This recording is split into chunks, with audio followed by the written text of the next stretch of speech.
Hello everyone, എല്ലാവർക്കും pathways അക്കാദമിയുടെ daily news ചാനൽസിലേക്ക് സ്വാഗതം. ഇന്ന് നമ്മൾ ഡിസ്കസ് ചെയ്യുന്ന topics global navigation satellite system, one China principle, global plastic treaty, ഭീമ സുഖം, പ്ലേസസ് ഇൻ ന്യൂസ് ആയിട്ട് സെൻകാക്കു ഐലൻഡ്സ്. അപ്പോൾ അതിലാദ്യം ഡിസ്കസ് ചെയ്യാൻ പോകുന്നത് GNSSനെ കുറിച്ചാണ്.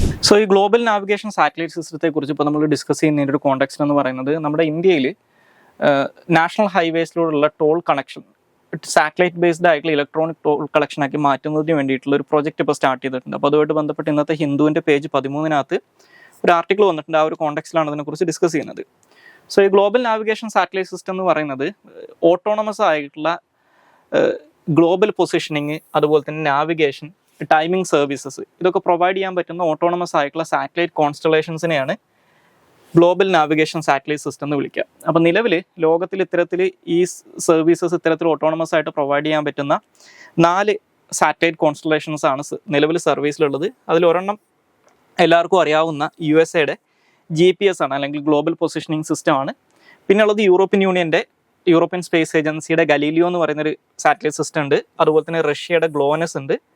അതുപോലെ തന്നെ 4മതായിട്ട് ചൈനയുടെ ബെയ്ദു എന്ന് പറയുന്ന ഒരു സാറ്റലൈറ്റ് കോൺസ്റ്റലേഷൻ ഉണ്ട്. ഇത് കൂടാതെ ഈ ഗ്ലോബൽ സ്കെയിലല്ലാതെ റീജിയണൽ സ്കെയിലിൽ ഇത്തരത്തിലുള്ള സർവീസസ് പ്രൊവൈഡ് ചെയ്യാൻ പറ്റുന്ന 2 റീജിയണൽ നാവിഗേഷൻ സിസ്റ്റംസും ഇപ്പോൾ ലോകത്തിലുണ്ട്. അതിൽ ഒന്നാമത്തത് ഇന്ത്യയുടെ IRNSS അല്ലെങ്കിൽ നാവിക് എന്ന് പറയുന്നതാണ്. രണ്ടാമത്തത് ജപ്പാന്റെ ഒരു ക്വാസി സെനീത്ത് സാറ്റലൈറ്റ് സിസ്റ്റം അല്ലെങ്കിൽ QZSS എന്ന് പറയുന്ന മറ്റൊരു സിസ്റ്റം ഉണ്ട്. ഇത് രണ്ടുമാണ് റീജിയണൽ വൈസ് ആയിട്ടുള്ള ഈ സർവീസസ് പ്രൊവൈഡ് ചെയ്യാൻ കേപ്പബിൾ ആയിട്ടുള്ള സാറ്റലൈറ്റ് സിസ്റ്റംസ് എന്ന് പറയുന്നത്. അപ്പോൾ ഇതാണ് ഗ്ലോബൽ നാവിഗേഷൻ സാറ്റലൈറ്റ് സിസ്റ്റത്തെ കുറിച്ച് ഡിസ്കസ് ചെയ്യാനുള്ളത്. ഇനി അടുത്തതായിട്ട് ഡിസ്കസ് ചെയ്യാനുള്ള ടോപ്പിക്ക് വൺ ചൈന പ്രിൻസിപ്പിളിനെ കുറിച്ചാണ്. വൺ ചൈന പ്രിൻസിപ്പിളുമായിട്ട് ബന്ധപ്പെട്ടിട്ടുള്ള കാര്യങ്ങൾ ഇപ്പോൾ പറയാനുള്ള കാരണം എന്ന് പറയുന്നത്, ഇപ്പോൾ ഇന്ത്യയിലെ ലോക്സഭാ ഇലക്ഷൻ കഴിഞ്ഞതിന് ശേഷം ഇന്ത്യൻ പ്രൈം മിനിസ്റ്റർ നരേന്ദ്രമോദിനെ അഭിനന്ദിച്ചുകൊണ്ട് പല രാജ്യത്തിൻ്റെ നേതാക്കളും രംഗത്ത് വന്നിട്ടുണ്ടായിരുന്നു. അപ്പോൾ ആ ഒരു സാഹചര്യത്തിൽ തായ്വാനിലെ പ്രസിഡന്റ് മോദിനെ അഭിനന്ദിച്ചുകൊണ്ട് ട്വിറ്ററിൽ ഇട്ടിട്ടുണ്ടായിരുന്ന ഒരു ട്വീറ്റുമായിട്ട് ബന്ധപ്പെട്ട് അതിന് മോദി റെസ്പോണ്ട് ചെയ്തു എന്നും പറഞ്ഞുകൊണ്ട് ചൈന അതിനെതിരായിട്ട് രംഗത്ത് വന്നിട്ടുണ്ട്. അപ്പോൾ ആ ഒരു കോണ്ടെക്സ്റ്റിലാണ് ഈ വൺ ചൈന പ്രിൻസിപ്പിളിനെ കുറിച്ച് ഡിസ്കസ് ചെയ്യുന്നത്. അപ്പോൾ ഈ വൺ ചൈന പ്രിൻസിപ്പിൾ എന്ന് പറഞ്ഞു കഴിഞ്ഞാൽ ബേസിക്കലി കമ്മ്യൂണിസ്റ്റ് ചൈന അല്ലെങ്കിൽ നമ്മൾ പീപ്പിൾസ് റിപ്പബ്ലിക് ഓഫ് ചൈന എന്ന് പറയുന്ന ഈ മെയിൻലാൻഡ് ചൈനനെ അഡ്മിനിസ്റ്റർ ചെയ്യുന്ന ഭരണകൂടത്തിൻ്റെ ഒരു ഫോറിൻ പോളിസി പ്രിൻസിപ്പിളാണ് വൺ ചൈന പ്രിൻസിപ്പിൾ എന്ന് പറയുന്നത്. അപ്പോൾ ഈ വൺ ചൈന പ്രിൻസിപ്പിൾ എന്ന് പറഞ്ഞു കഴിഞ്ഞാൽ എത്രയേ ഉള്ളൂ. ഇപ്പോൾ നമുക്കറിയാം ലോകത്തിൽ നിലവിൽ 2 ചൈനകളുണ്ട്. ഒന്ന് നമ്മൾ സാധാരണ ചൈന എന്ന് വിളിക്കുന്ന പീപ്പിൾസ് റിപ്പബ്ലിക് ഓഫ് ചൈന ഉണ്ട്. അതുപോലെ തന്നെ തായ്വാൻ്റെ ഒഫീഷ്യൽ നെയിം ROC ആണ്, അല്ലെങ്കിൽ റിപ്പബ്ലിക് ഓഫ് ചൈനയാണ്. അപ്പോൾ ഇതിൽ ഈ 2 ചൈനകളും അവരാണ് യഥാർത്ഥത്തിലുള്ള ചൈനീസ് ഗവൺമെൻറ് എന്ന് അവകാശപ്പെടുന്നവരാണ്. അപ്പോൾ ഈ പീപ്പിൾസ് റിപ്പബ്ലിക് ഓഫ് ചൈനയുടെ വൺ ചൈന പ്രിൻസിപ്പിളിനകത്ത് പറയുന്നത് പീപ്പിൾസ് റിപ്പബ്ലിക് ഓഫ് ചൈനയുമായിട്ട് ഡിപ്ലോമാറ്റിക് റിലേഷൻസ് മെയിൻറ്റെയിൻ ചെയ്യാൻ ആഗ്രഹിക്കുന്ന രാജ്യങ്ങൾ അംഗീകരിക്കേണ്ട ഒരു കാര്യമാണ് വൺ ചൈന പ്രിൻസിപ്പിൾ എന്ന് പറയുന്നത്. അതായത് ലോകത്തിൽ ചൈന എന്ന് പറയുന്ന ഒരൊറ്റ സോവറൈൻ സ്റ്റേറ്റ് അല്ലെങ്കിൽ ഒരേ ഒരു പരമാധികാര രാജ്യം മാത്രമേ ഉള്ളൂ എന്നും അത് പീപ്പിൾസ് റിപ്പബ്ലിക് ഓഫ് ചൈനയാണെന്നും, അതുപോലെ തന്നെ തായ്വാൻ എന്ന് പറയുന്നത് ഈ പീപ്പിൾസ് റിപ്പബ്ലിക് ഓഫ് ചൈനയുടെ ഒരു പാർട്ടാണ്. അതായത് തായ്വാൻ എന്ന് പറയുന്നത് ഒരു സ്വതന്ത്ര രാജ്യമല്ല, അത് പീപ്പിൾസ് റിപ്പബ്ലിക് ഓഫ് ചൈനയുടെ ഒരു ഭാഗമാണെന്നും അംഗീകരിക്കണം എന്ന് പറയുന്നതാണ് ഈ വൺ ചൈന പ്രിൻസിപ്പിൾ എന്ന് പറയുന്നത്. അപ്പം നിലവിൽ ഈ കമ്മ്യൂണിസ്റ്റ് ചൈനയുമായിട്ട് അല്ലെങ്കിൽ പീപ്പിൾസ് റിപ്പബ്ലിക് ഓഫ് ചൈനയുമായിട്ട് ഡിപ്ലോമാറ്റിക് റിലേഷൻസ് മെയിൻറ്റെയിൻ ചെയ്യാൻ ആഗ്രഹിക്കുന്ന രാജ്യങ്ങൾക്ക് ഈ വൺ ചൈന പ്രിൻസിപ്പിൾ പാലിച്ച് മാത്രമേ അത് ചെയ്യാൻ പറ്റൂ. അതായത് തായ്വാനുമായിട്ട് ഡിപ്ലോമാറ്റിക് റിലേഷൻസ് മെയിൻറ്റെയിൻ ചെയ്യുന്ന അല്ലെങ്കിൽ തായ്വാനെ ഒരു സ്വതന്ത്ര രാജ്യമായിട്ട് അംഗീകരിക്കുന്ന രാജ്യങ്ങൾക്ക് കമ്മ്യൂണിസ്റ്റ് ചൈനയുമായിട്ട് ഡിപ്ലോമാറ്റിക് റിലേഷൻസ് മെയിൻറ്റെയിൻ ചെയ്യാൻ പറ്റില്ല. ഓക്കെ, അപ്പോൾ അതുകൊണ്ട് തന്നെ ഇന്ത്യ ഉൾപ്പെടെയുള്ള പല രാജ്യങ്ങളും ചെയ്യാറുള്ളത് ഈ വൺ ചൈന പ്രിൻസിപ്പിൾ നമ്മൾ അംഗീകരിക്കും. തായ്വാനെ ഒരു സ്വതന്ത്ര രാജ്യമായിട്ട് ഒഫീഷ്യലി നമ്മൾ റെക്കഗ്നൈസ് ചെയ്യുന്നുണ്ടാവില്ല. പക്ഷെ അതേസമയം തായ്വാനുമായിട്ടുള്ള എക്കണോമിക് റിലേഷൻസ് മെയിൻറ്റെയിൻ ചെയ്യുന്നതിന് വേണ്ടിയിട്ട് ഒരു ട്രേഡ് ഓഫീസ് എന്നുള്ളൊക്കെ പേരിൽ ഒരു ഡിപ്ലോമാറ്റിക് മിഷൻ തായ്വാനിൽ എസ്റ്റാബ്ലിഷ് ചെയ്തിട്ടുണ്ടാവും. അപ്പോൾ അതിന് ചൈനയ്ക്ക് പ്രശ്നമില്ല. പക്ഷേ തായ്വാൻ ഒരിക്കലും ഒരു സ്വതന്ത്ര രാജ്യമായിട്ട് അംഗീകരിക്കാൻ ചൈന സമ്മതിക്കില്ല. അതാണ് ഈ വൺ ചൈന പ്രിൻസിപ്പിൾ എന്ന് പറയുന്നത്. അപ്പോൾ ഈ വൺ ചൈന പ്രിൻസിപ്പിൾ നിലവിൽ ഇത് പണ്ട് തൊട്ടേ 1949 ഈ കമ്മ്യൂണിസ്റ്റ് ചൈന നിലവിൽ വന്ന സമയം തൊട്ടേ അവർ പറയുന്ന അവരുടെ ഒരു ഫോറിൻ പോളിസി പ്രിൻസിപ്പിളാണ്. നിലവിൽ ലോകത്തിൽ ഈ UN ജനറൽ അസംബ്ലി മെമ്പേഴ്സ് ആയിട്ടുള്ള 190 കൂടുതൽ വരുന്ന രാജ്യങ്ങളിൽ ഏകദേശം 180 രാജ്യങ്ങളും ഈ വൺ ചൈന പ്രിൻസിപ്പിൾ റെക്കഗ്നൈസ് ചെയ്തുകൊണ്ട് കമ്മ്യൂണിസ്റ്റ് ചൈനയുമായിട്ട് ഡിപ്ലോമാറ്റിക് റിലേഷൻസ് മെയിൻറ്റെയിൻ ചെയ്യുന്ന രാജ്യങ്ങളാണ്. അതിനകത്ത് ഇന്ത്യയും USA ഒക്കെ ഉൾപ്പെടും. ഓക്കെ, അപ്പോൾ നിലവിലെ അവസ്ഥയിൽ ഈ കമ്മ്യൂണിസ്റ്റ് ചൈന ഈ പറയുന്ന വൺ ചൈന പ്രിൻസിപ്പിളിൻ്റെ ഒരു ബേസിസ് ആയിട്ട് പറയുന്നത് 1971 UN ജനറൽ അസംബ്ലി പാസ്സാക്കിയിട്ടുള്ള ഒരു UN ജനറൽ അസംബ്ലി റെസൊല്യൂഷൻ 2758 അല്ലെങ്കിൽ 2758 എന്ന് പറയുന്ന ഒരു UN ജനറൽ അസംബ്ലി റെസൊല്യൂഷൻ ഉണ്ട്. ഈ റെസൊല്യൂഷൻ്റെ അടിസ്ഥാനത്തിലാണ് ചൈനയുടെ UN സെക്യൂരിറ്റി കൗൺസിലെയും അതുപോലെ തന്നെ യുണൈറ്റഡ് നേഷൻസിലെയും സീറ്റ് ഈ റിപ്പബ്ലിക് ഓഫ് ചൈനയിൽ നിന്ന്, അതായത് തായ്വാനിൽ നിന്ന് കമ്മ്യൂണിസ്റ്റ് ചൈനയ്ക്ക് കിട്ടുന്നത് ഈ ഒരു 2758 എന്ന് പറയുന്ന UN ജനറൽ അസംബ്ലി റെസൊല്യൂഷൻ്റെ അടിസ്ഥാനത്തിലാണ്. അപ്പോൾ ഈ റെസൊല്യൂഷൻ്റെ അടിസ്ഥാനത്തിൽ ചൈനയുടെ UN-ഉമായിട്ട് ബന്ധപ്പെട്ടിട്ടുള്ള എല്ലാ പൊസിഷൻസും പീപ്പിൾസ് റിപ്പബ്ലിക് ഓഫ് ചൈനയ്ക്ക് കിട്ടിയിട്ടുണ്ട്. റിപ്പബ്ലിക് ഓഫ് ചൈനനെ ഒരു രാജ്യമായിട്ട് UN ഈ റെസൊല്യൂഷൻ തൊട്ട് 71 തൊട്ട് അംഗീകരിക്കുന്നില്ല. അപ്പോൾ നിലവിലെ അവസ്ഥയിൽ ചൈന അവരുടെ ഈ വൺ ചൈന പ്രിൻസിപ്പിളിൻ്റെ ഒരു ലീഗൽ ബേസിസ് ആയിട്ട് പറയുന്നത് ഈ യുണൈറ്റഡ് നേഷൻസിൻ്റെ ജനറൽ അസംബ്ലിയുടെ ഒരു പെർട്ടിക്കുലർ റെസൊല്യൂഷൻ ആണെന്ന് മനസ്സിലാക്കുക. അപ്പോൾ ബേസിക്കലി തായ്വാൻ പ്രസിഡന്റിന്റെ ട്വീറ്റിനോട് റെസ്പോണ്ട് ചെയ്തത് ഈ വൺ ചൈന പ്രിൻസിപ്പിളിൻ്റെ ഒരു വയലേഷൻ ആണെന്ന് പറഞ്ഞിട്ടാണ് ഇപ്പോൾ ചൈന രംഗത്ത് വന്നിട്ടുള്ളത്. സോ ഇനി അടുത്തതായിട്ട് ഡിസ്കസ് ചെയ്യാനുള്ള ടോപ്പിക് എന്ന് പറയുന്നത് ഗ്ലോബൽ പ്ലാസ്റ്റിക് ട്രീറ്റിയെ കുറിച്ചാണ്. ഇത് നമ്മളിതിന് മുമ്പും ഡെയിലി ന്യൂസ് അനാലിസിനകത്ത് ഡിസ്കസ് ചെയ്തിട്ടുള്ള ഒരു ടോപ്പിക്കാണ്. സോ ഈ ഗ്ലോബൽ പ്ലാസ്റ്റിക് ട്രീറ്റി എന്ന് പറയുന്ന പ്രൊപ്പോസ്ഡ് ട്രീറ്റിയുമായിട്ട് ബന്ധപ്പെട്ട് ഇന്നത്തെ ഹിന്ദുവിൻ്റെ എഡിറ്റോറിയൽ പേജിനകത്ത് ഒരു ആർട്ടിക്കിൾ അവർ പബ്ലിഷ് ചെയ്തിട്ടുണ്ട്. അതായത് ഈ ഗ്ലോബൽ പ്ലാസ്റ്റിക് ട്രീറ്റിയുടെ പ്രാധാന്യത്തെക്കുറിച്ചും അതിൻ്റെ നെഗോസിയേഷൻസ് എവിടെ വരെ എത്തിയിട്ടുണ്ട്, ആ വക കാര്യങ്ങളൊക്കെയാണ് ഈ ഒരു ആർട്ടിക്കിളിനകത്ത് പറയുന്നത്. ആ ഒരു കോണ്ടെക്സ്റ്റിലാണ് അതിനെക്കുറിച്ച് ഡിസ്കസ് ചെയ്യുന്നത്. സോ ഈ ഗ്ലോബൽ പ്ലാസ്റ്റിക് ട്രീറ്റി എന്ന് പറയുന്നത് ഇപ്പോൾ അണ്ടർ നെഗോസിയേഷനിലിരിക്കുന്ന ഫൈനലൈസ് ചെയ്യപ്പെട്ടിട്ടില്ലാത്ത അതിൻ്റെ ഇനീഷ്യൽ സ്റ്റേജിലുള്ള നെഗോസിയേഷൻസ് നടന്നുകൊണ്ടിരിക്കുന്ന ഒരു ട്രീറ്റിയാണ്. അപ്പോൾ ആ ട്രീറ്റിയെക്കുറിച്ച് പറയുന്നതിന് മുമ്പായിട്ട് ഈ ട്രീറ്റിയുടെ ഒരു പർപ്പസ് എന്താണ്, ഈ ട്രീറ്റി കൊണ്ട് പ്രധാനമായിട്ട് ഉദ്ദേശിക്കുന്നത് ബേസിക്കലി പ്ലാസ്റ്റിക് പൊല്യൂഷനെ കണ്ടെയ്ൻ ചെയ്യുക, അല്ലെങ്കിൽ പ്ലാസ്റ്റിക് പൊല്യൂഷനെ നിയന്ത്രിക്കുക എന്നുള്ളതാണ്. അപ്പോൾ ഈ ട്രീറ്റിയുടെ ഒരു ആവശ്യകത നോക്കിക്കഴിഞ്ഞാൽ ഒന്നാമതായിട്ട് ഇതിൻ്റെ ഒരു ആവശ്യം എന്ന് പറയുന്നത്, നമുക്കറിയാം ലോകത്തിൽ ഈ സിംഗിൾ യൂസ് പ്ലാസ്റ്റിക് അല്ലെങ്കിൽ മൊത്തത്തിലുള്ള പ്ലാസ്റ്റിക് പൊല്യൂഷൻ എന്ന് പറയുന്നത് വലിയ രീതിയിൽ കഴിഞ്ഞ കുറച്ച് പതിറ്റാണ്ടുകളായിട്ട് വലിയ രീതിയിൽ കൂടിയിട്ടുണ്ട്. ഇപ്പോൾ ഉദാഹരണം പറഞ്ഞു കഴിഞ്ഞാൽ 1950 ലോകത്തിലെ ടോട്ടൽ പ്ലാസ്റ്റിക് പ്രൊഡക്ഷൻ എന്ന് പറയുന്നത് വെറും 2 മില്യൺ ടൺ ആയിരുന്നെങ്കിൽ അതിപ്പോൾ 2019 കണക്കുകൾ അനുസരിച്ച് 450 മില്യൺ ടൺസ് ആയിട്ട് ഉയർന്നിട്ടുണ്ട്. അതുപോലെ തന്നെ OECD organisation for economic cooperation and ഡെവലപ്മെൻറ്റിൻ്റെ കണക്കുകൾ അനുസരിച്ച് 2019 ഏകദേശം 300 മില്യൺ ടണ്ണിൽ കൂടുതലാണ് പ്ലാസ്റ്റിക് വേസ്റ്റ് ലോകത്തിൽ ജനറേറ്റ് ചെയ്യപ്പെട്ടിട്ടുള്ളത്.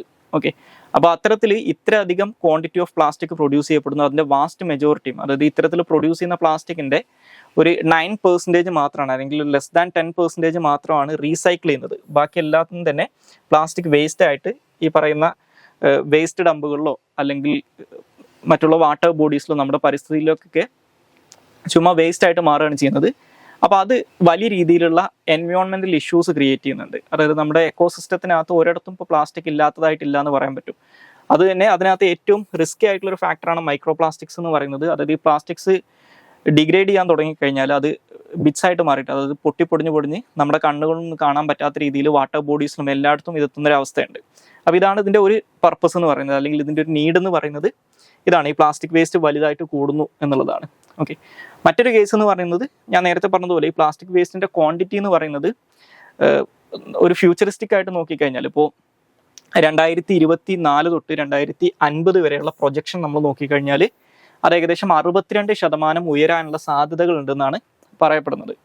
അതുപോലെ തന്നെ ഇത് ഉണ്ടാക്കുന്ന ഹ്യൂമൻ ഹെൽത്ത് റിസ്ക്കും വളരെ വലുതാണ്. എസ്പെഷ്യലി മൈക്രോ പ്ലാസ്റ്റിക്കും അല്ലെങ്കിൽ നാനോ പ്ലാസ്റ്റിക്കും ഒക്കെ ഉണ്ടാക്കുന്ന ഹ്യൂമൻ ഹെൽത്ത് റിസ്ക് എന്ന് പറയുന്നത് വളരെ കൂടുതലാണ്. കാരണം പ്ലാസ്റ്റിക്കിനകത്ത് ഏകദേശം ഇത്തരത്തിലുള്ള മൈക്രോ പ്ലാസ്റ്റിക്കുകൾ അല്ലെങ്കിൽ നാനോ പ്ലാസ്റ്റിക്കുകളിൽ ഏകദേശം 16,000-ഓളം കെമിക്കൽസ് കണ്ടെയ്ൻ ചെയ്തിട്ടുണ്ടെന്നാണ് പറയുന്നത്. അത് നമ്മുടെ എക്കോസിസ്റ്റത്തിനാണെങ്കിലും ലിവിങ് ഓർഗാനിസംസിനാണെങ്കിലും വലിയ രീതിയിലുള്ള റിസ്ക് ഉണ്ടാക്കുന്ന ഒരു കേസാണ്. അപ്പോൾ ഇതിനകത്ത് പല കെമിക്കൽസും വലിയ രീതിയിലുള്ള ആരോഗ്യ പ്രശ്നങ്ങൾ ഉണ്ടാക്കും. ഉദാഹരണത്തിന് ശരീരത്തിൻ്റെ ഹോർമോൺ സിസ്റ്റത്തിനെയും അതുപോലെ തന്നെ മറ്റുള്ള അവയവങ്ങളെയൊക്കെ ബാധിക്കും. പലപ്പോഴും ക്യാൻസറിന് കാരണമാവെന്ന് പറയുന്നുണ്ട്. റീപ്രൊഡക്റ്റീവ് ഡിസോർഡേഴ്സ് പോലുള്ള അസുഖങ്ങൾ ഉണ്ടാകുമെന്ന് പറയുന്നുണ്ട്. അപ്പോൾ ഇത് വലിയ രീതിയിലുള്ള ഹെൽത്ത് റിസ്ക് ഉണ്ടെന്ന് മനസ്സിലാക്കുക. അതുപോലെ തന്നെ മറ്റൊരു പ്രധാനപ്പെട്ട ഇഷ്യൂ എന്ന് പറയുന്നത് ഈ ക്ലൈമറ്റ് ചേഞ്ചുമായിട്ട് ബന്ധപ്പെട്ട് ഇത് ഉണ്ടാക്കുന്ന പ്രശ്നങ്ങളാണ്. ഓക്കെ, അതായത് ഈ പറയുന്ന organisation for economic cooperation and development അല്ലെങ്കിൽ OECD 2019 ഒരു റിപ്പോർട്ട് അനുസരിച്ച് ഈ പ്ലാസ്റ്റിക് മാത്രം നമ്മുടെ ലോകത്തിൽ ജനറേറ്റ് ചെയ്യുന്നത് ഏകദേശം 1.8 billion tons of green house gases ആണെന്നാണ് പറയുന്നത്. അതായത് ലോകത്തിലെ ടോട്ടൽ ഗ്രീൻ ഹൗസ് ഗ്യാസ് എമിഷൻ്റെ 3.4% ഈ പ്ലാസ്റ്റിക് കാരണം വരുന്നതാണെന്നാണ് പറയുന്നത്. അത് ഏകദേശം 2050 ആകുമ്പോഴേക്കും ഈ ടോട്ടൽ ഗ്ലോബൽ എമിഷൻ്റെ 20% ഉയരാൻ സാധ്യത ഉണ്ടെന്നും പറയുന്നുണ്ട്. പിന്നെ അതുപോലെ തന്നെ പ്ലാസ്റ്റിക് ഉണ്ടാക്കുന്ന മറ്റൊരു പ്രശ്നം എന്ന് പറയുന്നത് ഇതുണ്ടാക്കുന്ന എക്കണോമിക് ഡ്രെയിനാണ്, അല്ലെങ്കിൽ ഇതുണ്ടാക്കുന്ന സാമ്പത്തിക ബാധ്യതയാണ്. അതായത് ഈ പ്ലാസ്റ്റിക് പൊല്യൂഷൻ ക്ലീൻ ചെയ്യുന്നതിന് വേണ്ടിയിട്ടും മറ്റുള്ള ആവശ്യങ്ങൾക്ക് വേണ്ടിയിട്ടും വലിയ രീതിയിൽ പണം ചിലവാക്കേണ്ടി വരുന്നു. ഇത് ടൂറിസം സെക്ടറിനെയൊക്കെ വലിയ രീതിയിൽ നെഗറ്റീവ്ലി അഫക്റ്റ് ചെയ്യുന്നുണ്ട്. ഇപ്പോൾ ഇന്ത്യയുടെയൊക്കെ ഈ ഹിമാലയൻ റേഞ്ചസും അല്ലെങ്കിൽ ഇന്ത്യയുടെ ഹിൽ ഏരിയാസും മറ്റുള്ള ബീച്ചസും ഒക്കെ നോക്കിക്കഴിഞ്ഞാൽ അതൊരു ക്ലിയർ എക്സാമ്പിളായിട്ട് മനസ്സിലാക്കാൻ പറ്റും. അതായത് ഈ പ്ലാസ്റ്റിക് പൊല്യൂഷൻ എങ്ങനെയാണ് ടൂറിസത്തിനെ അഫക്റ്റ് ചെയ്യുന്നത് എന്നുള്ളത്. അതുപോലെ തന്നെ ഈ നിലവിലുള്ള ഈ പ്ലാസ്റ്റിക് പൊല്യൂഷനെ കൃത്യമായിട്ട് അഡ്രസ്സ് ചെയ്യണമെങ്കിൽ ഇത്തരത്തിലൊരു ട്രീറ്റിയുടെ ഒരു പ്രധാനപ്പെട്ട ആവശ്യകത എന്താണെന്ന് വെച്ച് കഴിഞ്ഞാൽ, ഇപ്പോൾ പല രാജ്യങ്ങളും പ്ലാസ്റ്റിക് പൊല്യൂഷൻ കൺട്രോൾ ചെയ്യുന്നതിന് വേണ്ടിയിട്ട് ലോക്കൽ നിയമങ്ങളുണ്ടെങ്കിലും അന്താരാഷ്ട്ര തലത്തിൽ പ്ലാസ്റ്റിക് വേസ്റ്റ് മാനേജ് ചെയ്യുന്നതുമായിട്ട് ബന്ധപ്പെട്ട് അല്ലെങ്കിൽ പ്ലാസ്റ്റിക് പൊല്യൂഷനായിട്ട് ബന്ധപ്പെട്ട് കൃത്യമായിട്ടൊരു ട്രീറ്റീസ് ഇല്ലാത്തതുകൊണ്ട് തന്നെ ഈ ഓഷൻസിനൊക്കെ ഈ പ്ലാസ്റ്റിക് ഉണ്ടാക്കുന്ന ഒരു ഇമ്പാക്റ്റ് ഉണ്ട്, അതിനെ കൃത്യമായിട്ട് അഡ്രസ്സ് ചെയ്യാൻ പറ്റുന്നില്ല. അപ്പോൾ അതുകൊണ്ട് തന്നെയാണ് ഇത്തരത്തിലൊരു ഗ്ലോബൽ കോപ്പറേഷൻ്റെ ആവശ്യകത ഉണ്ടെന്ന് പറയുന്നത്. ഇനി നിലവിൽ ഈ ഗ്ലോബൽ പ്ലാസ്റ്റിക് ട്രീറ്റിയുമായിട്ട് ബന്ധപ്പെട്ടിട്ടുള്ള നിലവിലെ ചർച്ചകളുടെ ഒരു അവസ്ഥ എന്താണെന്ന് വെച്ച് കഴിഞ്ഞാൽ, ഇത്തരത്തിൽ ഒരു ഇന്റർനാഷണൽ ലെവലിൽ അല്ലെങ്കിൽ ഒരു ഗ്ലോബൽ ലെവലിൽ ഒരു പ്ലാസ്റ്റിക് പൊല്യൂഷനെ അഡ്രസ്സ് ചെയ്യുന്നതിന് വേണ്ടിയിട്ടൊരു ട്രീറ്റി വേണം എന്നുള്ള ആവശ്യകതയും അതുമായിട്ട് ബന്ധപ്പെട്ടുള്ള ചർച്ചകൾക്കൊക്കെ ഒരു തുടക്കം കുറിക്കുന്നത് 2021 യുണൈറ്റഡ് നേഷൻസിന്റെ എൻവയോൺമെന്റൽ അസംബ്ലിയുടെ സെഷൻ നെയ്റോബിയിൽ വെച്ച് നടന്നിട്ടുണ്ടായിരുന്നു. അപ്പോൾ ആ 2021 UN എൻവയോൺമെന്റൽ അസംബ്ലിയുടെ സെഷന്റെ സമയത്താണ് ഇത്തരത്തിൽ ഈ ഗ്ലോബൽ പ്ലാസ്റ്റിക് ട്രീറ്റിയുമായിട്ട് ബന്ധപ്പെട്ട് ഉള്ള ചർച്ചകൾ നടത്തുന്നതിന് വേണ്ടിയിട്ട് ഒരു ഇന്റർ ഗവൺമെന്റൽ നെഗോഷിയേറ്റിംഗ് കമ്മിറ്റിനെ ഇവർ എസ്റ്റാബ്ലിഷ് ചെയ്യുന്നത്. അപ്പോൾ ഈ ഇന്റർ ഗവൺമെന്റൽ നെഗോഷിയേറ്റിംഗ് കമ്മിറ്റിയുടെ മാൻഡേറ്റ് എന്ന് പറയുന്നത് ഈ പ്ലാസ്റ്റിക്കിന്റെ എൻറ്റയർ ലൈഫ് സൈക്കിളിനെ അഡ്രസ്സ് ചെയ്യുന്ന രീതിയിൽ, അതായത് അതുണ്ടാക്കുന്ന ഇമ്പാക്റ്റുകൾ, മറീൻ എൻവയോൺമെന്റിലൊക്കെ ഉണ്ടാക്കുന്ന ഇമ്പാക്റ്റുകൾ, ഇങ്ങനെയുള്ള കാര്യങ്ങളെല്ലാതും കൂടി ഉൾപ്പെടുത്തുന്ന രീതിയിലുള്ള ഒരു ഇൻസ്ട്രുമെന്റ് അല്ലെങ്കിൽ ഒരു ട്രീറ്റ് ക്രിയേറ്റ് ചെയ്യുക, ഡെവലപ്പ് ചെയ്യുക എന്നുള്ളതാണ് ഈ ഇന്റർ ഗവൺമെന്റൽ നെഗോഷിയേറ്റിംഗ് കമ്മിറ്റിയുടെ ഒബ്ജക്റ്റീവ് അല്ലെങ്കിൽ അവരുടെ മാൻഡേറ്റ് എന്ന് പറയുന്നത്. അപ്പോൾ 2021 ഇത് എസ്റ്റാബ്ലിഷ് ചെയ്തതിന് ശേഷം ഇപ്പോൾ 2023 വരെയുള്ള കാലഘട്ടം അല്ലെങ്കിൽ 2024 വരെയുള്ള കാലഘട്ടം എടുത്ത് നോക്കിക്കഴിഞ്ഞാൽ ഇതുവരെ ഈ ഇന്റർ ഗവൺമെന്റൽ നെഗോഷിയേറ്റിംഗ് കമ്മിറ്റിയുടെ 4 മീറ്റിങ്ങുകൾ നടന്നിട്ടുണ്ട്. അതിലേറ്റവും അവസാനത്തെ 4ാമത്തെ മീറ്റിംഗ് നടന്നത് ഈ കഴിഞ്ഞ ഏപ്രിലിൽ കാനഡയിൽ വെച്ചിട്ടാണ്. ഇതിന്റെ 5ാമത്തെ മീറ്റിംഗ് ഇപ്പോൾ ഷെഡ്യൂൾ ചെയ്തേക്കുന്നത് സൗത്ത് കൊറിയയിലെ ബുസാനിൽ വെച്ചിട്ടാണ്. അത് ഈ വർഷം നവംബറിലൊക്കെ ആയിട്ടാണ്, നവംബർ ഡിസംബർ സമയത്താണ് അത് ഷെഡ്യൂൾ ചെയ്തിട്ടുള്ളത്.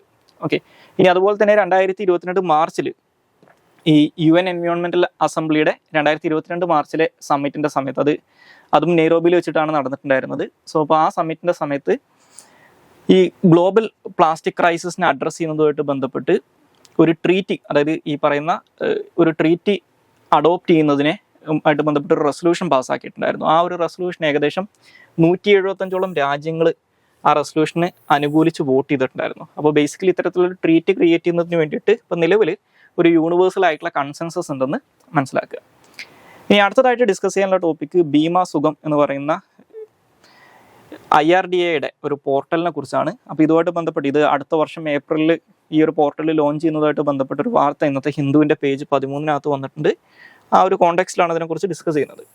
സോ ഇപ്പോൾ ഈ IRDAയുടെ ഭീമ സുഖം എന്ന് പറയുന്നത് നിലവിൽ IRDAയുടെ ഒരു ഫോർകാസ്റ്റിംഗ് ഉണ്ട്, അല്ലെങ്കിൽ അവരുടെ ഒരു പോളിസി ഉണ്ട്. 2047 ആകുമ്പോഴേക്കും ഇൻഷുറൻസ് ഫോർ ഓൾ എന്ന് പറയുന്നത്. Okay, insurance for all by 2047, അതായത് ഇന്ത്യയുടെ സ്വാതന്ത്ര്യത്തിന് 100 വർഷങ്ങൾ ആകുന്ന സമയത്ത് ഇന്ത്യയിലെ എല്ലാ ആളുകൾക്കും ഇൻഷുറൻസ് പോളിസി പ്രൊവൈഡ് ചെയ്യുക എന്നുള്ളതാണ് അതിൻ്റെ ഒരു ലക്ഷ്യം എന്ന് പറയുന്നത്. അപ്പോൾ ആ ഒരു ലക്ഷ്യം അച്ചീവ് ചെയ്യുന്നതിന് വേണ്ടിയിട്ട് IRDA സ്റ്റാർട്ട് ചെയ്തിട്ടുള്ള ഒരു 3 സ്കീമുകളുണ്ട്, അല്ലെങ്കിൽ ഇത്തരത്തിലുള്ള 3 ഇനീഷ്യേറ്റീവ്സ് ഉണ്ട്. അതിനെ വിളിക്കുന്നത് ഭീമ ട്രിനിറ്റി എന്നാണ്. അതായത് അതിനകത്തുള്ളത് ഭീമ വിസ്താർ, അതുപോലെ തന്നെ ഭീമ വാഹക്, പിന്നെ ഭീമ സുഖം എന്നീ 3 ഇനീഷ്യേറ്റീവ്സ് ആണ്. അപ്പോൾ അതിനകത്ത് ഭീമ സുഖം എന്ന് പറയുന്നത് ഇതൊരു ഓൺലൈൻ പ്ലാറ്റ്ഫോം ആണെന്ന് മനസ്സിലാക്കുക. അതായത് ബേസിക്കലി നമ്മുടെ ഇന്ത്യയിൽ നിലവിലുള്ള ഇൻഷുറൻസ് പ്രൊവൈഡേഴ്സ് ആയിട്ടുള്ള കമ്പനീസിൻ്റെ ഡിഫറെൻറ്റ് ഇൻഷുറൻസ് സ്കീമുകൾ അല്ലെങ്കിൽ പോളിസീസ് കസ്റ്റമേഴ്സിന് കമ്പയർ ചെയ്യാനും അതുപോലെ തന്നെ എക്സ്പ്ലോർ ചെയ്യാനും അതിന് അവർ കമ്പയർ ചെയ്ത് ഇഷ്ടമുള്ള സാധനം പർച്ചേസ് ചെയ്യാനുള്ള അവസരം ഒരുക്കി കൊടുക്കുന്ന ഒരു ഓൺലൈൻ പ്ലാറ്റ്ഫോമാണ്, അല്ലെങ്കിൽ ഒരു സിംഗിൾ വിൻഡോ സിസ്റ്റം പോലെ, അല്ലെങ്കിൽ ഒരു സിംഗിൾ പ്ലേസ് ആണ് ഈ പറയുന്ന ഭീമ സുഖം എന്ന് പറയുന്ന ഓൺലൈൻ പ്ലാറ്റ്ഫോം. ഞാൻ നേരത്തെ പറഞ്ഞതുപോലെ ഇത് ഇതുവരെ ലോഞ്ച് ആയിട്ടില്ല, അടുത്ത വർഷം ലോഞ്ച് ആവുമെന്നാണ് പറയുന്നത്. അപ്പോൾ ഇതിനകത്ത് ഒരാൾക്ക് ആവശ്യമായിട്ടുള്ള എല്ലാ ഇൻഷുറൻസ് റിക്വയർമെൻറ്റുകളും, ഇപ്പോൾ life insurance, health insurance, general insurance, അതിനകത്ത് ഈ മോട്ടോർ ഇൻഷുറൻസ്, ട്രാവൽ ഇൻഷുറൻസ് ഒക്കെ ഉൾപ്പെടും. ഇതെല്ലാം തന്നെ ഇത്തരത്തിലുള്ള എല്ലാ സ്കീമുകളും ഈ ഭീമ സുഖത്തിനകത്ത് അവൈലബിൾ ആയിരിക്കും എന്നാണ് പറയുന്നത്. അപ്പോൾ ഇതൊരു 1 സ്റ്റോപ്പ് സൊല്യൂഷൻ ആണെന്ന് മനസ്സിലാക്കുക. അതായത് ഈ ഇൻഷുറൻസുമായിട്ട് ബന്ധപ്പെട്ടുള്ള എല്ലാ സ്റ്റേക്ക് ഹോൾഡേഴ്സിൻ്റെയും ഒരു വൺ സ്റ്റോപ്പ് സൊല്യൂഷൻ ആണ്. അതായത് കസ്റ്റമേഴ്സ്, ഇൻഷുറേഴ്സ്, ഇന്റർമീഡിയറീസ്, ഏജൻസ്, അവർക്ക് എല്ലാവർക്കും ഈ പറയുന്ന ഈ ഒരു പോർട്ടൽ യൂസ് ചെയ്യാൻ പറ്റും എന്നാണ് പറയുന്നത്. ഇനി ഇതുമായിട്ട് ബന്ധപ്പെട്ട് അറിഞ്ഞിരിക്കേണ്ട മറ്റു 2 കേസുകൾ, ഒന്ന് IRDAയുടെ ഈ വിഷൻ 2047 എന്താണെന്ന് അറിഞ്ഞിരിക്കുക. അത് ഞാൻ നേരത്തെ പറഞ്ഞു. അതായത് ഈ വിഷൻ 2047 പറയുന്നത് ഇൻഷുറൻസ് ഫോർ ഓൾ ബൈ 2047 ആണ്. അതായത് 2047 ആകുമ്പോഴേക്കും ഇന്ത്യയിലെ എല്ലാ പൗരന്മാർക്കും ലൈഫ് ഇൻഷുറൻസ്, ഹെൽത്ത് ഇൻഷുറൻസ്, അതുപോലെ തന്നെ പ്രോപ്പർട്ടി ഇൻഷുറൻസ് കവറേജ് കൊടുക്കുക എന്നുള്ളതാണ് ഇതിലൂടെ ലക്ഷ്യം വെക്കുന്നത്. ഓക്കെ, അപ്പോൾ ഇത് ഇതിൻ്റെ മറ്റൊരു പർപ്പസ് എന്ന് പറയുന്നത് ഇത്തരത്തിൽ ഇന്ത്യയിൽ ഒരു യൂണിവേഴ്സൽ ഇൻഷുറൻസ് കവറേജ് കൊടുക്കുന്നതിൻ്റെ കൂടെ ഇന്ത്യയുടെ ഇൻഷുറൻസ് സെക്ടർ ഒരു ഗ്ലോബലി അട്രാക്റ്റീവ് ആയിട്ടുള്ള സെക്ടറാക്കി മാറ്റുക എന്നുള്ളൊരു ലക്ഷ്യം കൂടി ഈ വിഷനുണ്ട്. ഞാൻ നേരത്തെ പറഞ്ഞ ഈ വിഷൻ ഇവർ ഇംപ്ലിമെന്റ് ചെയ്യാൻ പോകുന്നത് 3 പദ്ധതികളിലൂടെയാണ്. ഇപ്പോൾ നിലവിൽ 3 ഇനീഷ്യേറ്റീവ്സ് ആണ് അതിൻ്റെ ഭാഗമായിട്ട് വന്നിട്ടുള്ളത്. അതിനെയാണ് ബീമ ട്രിനിറ്റി എന്ന് വിളിക്കുന്നത്. അപ്പോൾ അതിനകത്ത് ബീമ സുഖത്തെക്കുറിച്ച് നമ്മൾ പറഞ്ഞു. ഇനി മറ്റ് 2 ബീമ വിസ്താറും അതുപോലെ തന്നെ ബീമ വാഹക്സ് എന്ന് പറയുന്നത്. ബീമ വിസ്താർ എന്ന് പറയുന്നത് ഒരു ബേസിക്കലി ഒരു കോംപ്രഹെൻസീവ് ആയിട്ടുള്ള ഇൻഷുറൻസ് പോളിസിയാണ്. നമുക്കിപ്പോൾ നിലവിലെ അവസ്ഥയിൽ ഇപ്പോൾ ജനറൽ ഇൻഷുറൻസ് ആണെങ്കിലും ആക്സിഡന്റ് ഇൻഷുറൻസ് ആണെങ്കിലും ലൈഫ് ഇൻഷുറൻസ് ആണെങ്കിലും ഹെൽത്ത് ഇൻഷുറൻസ് ആണെങ്കിലും ഇതൊക്കെ സെപ്പറേറ്റ് ഇൻഷുറൻസ് പോളിസീസ് ആയിട്ടായിരിക്കും അവൈലബിൾ ആയിരിക്കുക.